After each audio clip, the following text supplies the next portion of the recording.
Hi and welcome to the Running Channel. I'm Anna. And I'm Rick. And we're back for the ultimate challenge, running head to head in part 3 of the 1 hour challenge series.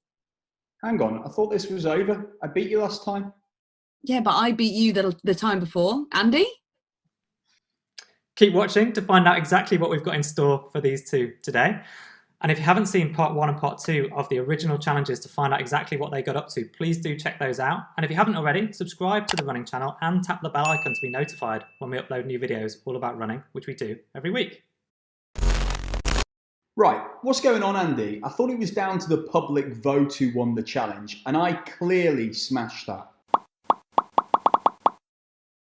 Well, it was really close between you and Anna Rick. Honest, but actually, overwhelmingly, the Running Channel audience wanted more, mainly of you singing, actually. Ooh, I had the time of my life, and I owe it all to you. To recap, Anna was victorious in part 1, 6.2 miles. Yeah! Yes! And Rick took the win in part 2. Have I won? You have won part 2 of the challenge, and it looks like you are a very humble winner. Oh, gosh. So as well as voting, the audience have been making their suggestions as the challenge they'd like to see you take on as the decider, and there are some brilliant ones. So the final challenge to decide who takes a 2-1 lead and is crowned the overall champion is in your envelopes. Anna, your third and final challenge against Rick is one that's going to put your skill as a runner to the test. You will once again be going head to head, running for 1 hour, but this time the focus is on your pacing. Wow, okay. Here's what you need to know. You must run a minimum of 10k in the hour. It's quite a lot. You're not allowed to listen to music. Ouch. You must record your run via GPS watch or phone with your splits in kilometers, but you must not look at your device during the run. That's brutal. After your runs, the winner will be calculated by taking the average overall pace in minutes per kilometre, then adding together the seconds above and below for each of your kilometre splits to give a final total for each of us. Wow. Only whole kilometres count, and we will only take the split times from your first 10 kilometres. The person with the lowest number, and therefore who ran the most consistent pace, wins. I'm not doing the maths on that. The aim of this challenge is to keep an even pace throughout the 1 hour run. As an example, runner A runs a total of 10 kilometres in an hour, so that's an average pace of 6 minutes per kilometre. You can see on this graphic the difference between each kilometre that they ran and that average time of 6 minutes per kilometre, and how each of those differences in seconds gets added onto their total as we go. In this case, you can see that their total score would be 70, and remember, we're looking for the lowest score possible to win. Still with us? Good. Right, we're putting our skills as runners to the test, Rick. You keep telling me that I am not as skilled a runner as you, because I don't have tactics, so I'm working on my tactics for this one. Well, you need to. Oh, fight and talk. Be warned. Anna, you're a great runner, but it's not all about, running's not all about what's in your legs, it's also in your brain. And we'll see who has the better brain. I'm itching, I'm off, I'm going to go do this, get it done. Okay, bring it on. Okay, so it's part 3 of Anna versus Rick, and I'm feeling so nervous about this one. This is the actual decider, and there's more than just bragging rights at stake here. If I lose this, Rick is never gonna let me live this down, so I'm gonna take this really, really seriously. So my tactics to start with is I'm gonna do all of the activations that we went through in You Need to Do This Before Every Run, so that my legs are perfect and feeling tip-top to get this hour run in the bag. Right, my game plan then, run just under 6 minutes per kilometre over the 10 kilometres. That way, I keep it slow and steady, running at a pace that I normally run a little bit quicker at. But by going that little bit slower, I think I'll be able to keep that consistency over every kilometre. I'm going to do a route which I know is just under 11k. So that means I should, if I keep track and keep pace, keep on top of this. But that's going to be the tricky thing, just making sure I hit that 10k target. Right, let's do it. So I'm just doing a little warm-up jog to where I'm going to start my 1 hour attempt. I feel so nervous because Rick always during these challenges says that I'm not a smart runner, so I've thought really hard about the tactics. So I've got an hour, I have to run 10k and it has to be even splits, so it has to be flat. There's no point in doing downhill routes like Rick did last time. So I've got an out and back quiet lane where I've been doing speed work during lockdown, and I know each lap of the lane is like 1.2-ish miles, so I need to do just under 6 of those. I reckon that'll be like a massive help for me mentally, just to tick them off. So I've set a timer for 1 hour and 1 minute, which means in 30 seconds time I will start my watch and start my run, and then that timer will go off once the hour is up. So that's how I'll know that I've run for a full hour. So I've got 15 seconds left.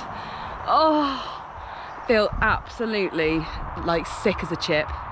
10, 9, 8, 7, 6, 5, 4, 3, 2, 1. It's off and the watch is going away. Oh my days. My hair's not going to look like this at the end. Picture this face now. It's going to get messy. My normal race pace is probably about 4:45 a kilometre-ish. So it's really about dropping that pace, dropping it right off, and try and keeping it as close to 5:55 a km as I can. It's just so tricky because I thought I might be able to. One way you could do this was running with music and using a song about 4 minutes, but without music, it's so tricky. I definitely feel naked running without a watch on. Just coming up to the end of my first lap of the lane, feeling quietly confident at the moment because I feel like I've got a good rhythm going. I used to play the drums a little bit, so I feel like I've got good rhythm, and I feel like Rick relies on his music. You're not allowed music, so I think that might be where he comes unstuck. So weird not having the nice lady on my ear. Your average pace is 5 minutes and 32 seconds per kilometre. Oh, I miss her. I miss her. Okay, she doesn't sound like that. This challenge is like a real mental one, because I think the key is to like get into almost a meditative state of just that, listening to your footsteps, listening to your breath. I feel my mental strength might outdo Rick. He's very easily distracted. Oh, you know what? I so miss my running playlist. I want to know what love is. I want you to show me, and I'm gonna feel. I want to feel what love is. I'm feeling really smug with myself at the moment because I just thought, oh yeah, but when I've done like 5.5 lengths of this track, I'll have done 10k. So even if the hour's not up, I'll just walk the hour out. But no, because even though those extra kilometres don't count, that would alter my overall pace for the hour. I hope Rick does that. That'd be amazing if that catches him out. This is normally the point where the lady in my ear says, I've done 7 kilometres. Hang on, is it 6? Oh, it might be 6. Okay, that's key. No, it is 7. It is 7. Pretty sure it's 7. Lap 3 done. Definitely over halfway there. So muggy. I think free falling's 4 minutes 42. Add that to 2 Killer songs, 1 Bruce Springsteen song, That's probably 15 minutes, which is what I'd normally run, about 3.2k. It means I must be over 8.5. Must be over 8. Oh my god, I'm so confused. So confused. It's so hard not looking at the distance. So hard. Lap 5 done. So I reckon I've pretty much done the 10k. My alarm hasn't gone off. So I haven't been disqualified. I'm now taking to counting. So 1, 2, 3, 4, 5, 6, 7, 8, 9, 10, in the hopes that I can stay consistent to the end. Right, last minute. Let's go. Not about sprinting, about keeping the pace. This is more excruciating than knowing how long you've got left, because I know I haven't got long left, but I don't know how long I've got left. Nice and steady wins the race. Nice and steady wins the race. It must be any time now. Last 10 seconds. Straight down. Nice and steady. Don't push. I think that's it. I think I just felt a buzz. 2, 1. Yes! 1 hour. Stop it. One of the great things about that challenge is that it makes you think about your own capabilities so that you don't start off too fast and you know that you can sustain that pace, but also having that minimum 10k distance for the hour also keeps you going as well, because you have to not be too slow to then not hit the 10k distance. So really clever challenge. Thank you for setting it, you guys. And if you haven't tried this one, I challenge you to go out and give it a go, because it's pretty tricky and it makes you run the kilometre that you're in and really think about what you're doing. Okay guys, this is really exciting. I have the results, the numbers have been crunched, and it's time to announce who, for once and for all, is the winner in the Rick versus Anna 1 hour series. Oh my God. I feel sick. I'm going to start off actually before, just to prolong it even more, to drag you through the agony of waiting. I'm going to tell you some stats that will tell you exactly how close it was. So you both ran more than 10k in your 1 hour. So that's the important thing here. No disqualifications before we even start. So if we look at a couple of the numbers here that I've pulled out, I can say that on your worst kilometre, Rick, you were 21 seconds away from your average pace.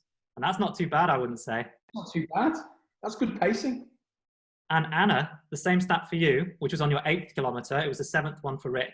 The 8th kilometre for Anna, you were 22 seconds out. So close. 1 second between you for your worst kilometre in terms of distance from the... Wow. And another stat, which actually amazed me and shows you how good a job you guys did, is the difference between your fastest and your slowest kilometres. And for both of you, it was exactly 39 seconds. No way. Oh, this is so close. I'm going to explode. I can't believe this. So a little reminder, we took your average pace for the first 10 kilometers, and then we looked at every individual split for each of your kilometers and the difference between that and your average pace, and we added that up. So if you're 5 seconds below or 5 seconds above, it didn't matter, that counted as 5 seconds to your total. The person with the lowest total is the winner. Simple. So let's take a look at it and see your results. We've put together this nifty little graphic. Remember, it's the lowest score that wins. So first, we're going to take a look at how Rick did. What was his total? What's his total difference over the whole of the 10K between what he should have been running, his average run time, and the time he actually ran for each kilometer? Just before we start, Rick, your average time over the 10 kilometers was 5:46 per kilometer. So let's see how much your cumulative difference was. That's a bit faster than I intended.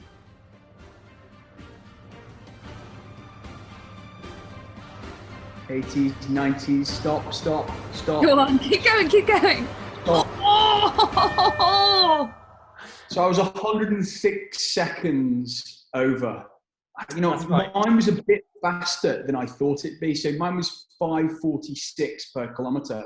I was aiming for about 5:55 a kilometer. So actually I ran a little bit too fast. So I don't know. I think this is going to be really close. Okay, so yeah, 106 seconds for Rick. So actually that's pretty impressive pacing. So over 10K, that's 10 and a half seconds on average away in terms of fluctuations from your average pace. If I'm being honest, it's a fluke. How did that counting go for you? Not too well. I started out counting and then I started doing it in songs. So trying to remember how many minutes songs were. Because I could remember, some songs were 4 minutes 30 and I was trying to add it to other songs. Like mixing Bryan Adams with Little Mix. It was chaotic. Let's go. Let's see how Anna got on. Remember, lowest score wins. So if it goes above 106, Anna, game over. It's all Rick's. Come on! Right. You can slow down. Go on. Slow down. 60s, 70s, 80s. 80s. Yes! In your face! Oh my god! I think I'm gonna pass out. Oh!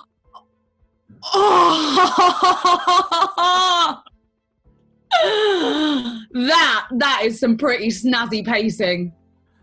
Oh. I was so nervous. My 8th kilometre, Andy, that you said about, my GPS went haywire because I was under some trees and I was like, it's a technological fail. How are you feeling, Rick? Honestly, I'm absolutely gutted because I was. Oh, Rick, I'm really sorry. You've done so well, though. Look how close it was. You know what? At this point in time, you've got to go. Well done, Anna. Oh, how hard was that? Well done. I'm proud of you. You're not only a friend, you're a better runner than me by 21 seconds when pacing. 21 seconds. Yes! I set you up for that, didn't I? Set you up. You did. Thank you. Rick, thank you so much for this wonderful challenge series. I've thoroughly enjoyed it. I think we should do another one. Best of 5? Best of 5? Anyone? Best of 5? Yeah, why not? Bring me in. I want in. That sounds like a really good idea. If anyone's got any ideas for a running channel challenge featuring me, Andy, Rick and Kate, leave them in the comments below. We love hearing your challenges. This is the reason why we've done challenge number 3. If you want to see another one, give us your ideas and don't forget to stay in touch with us across the YouTube community tab as well. And we'll see you next time on the Running Channel. What have I got to do to beat you? What have I got to do?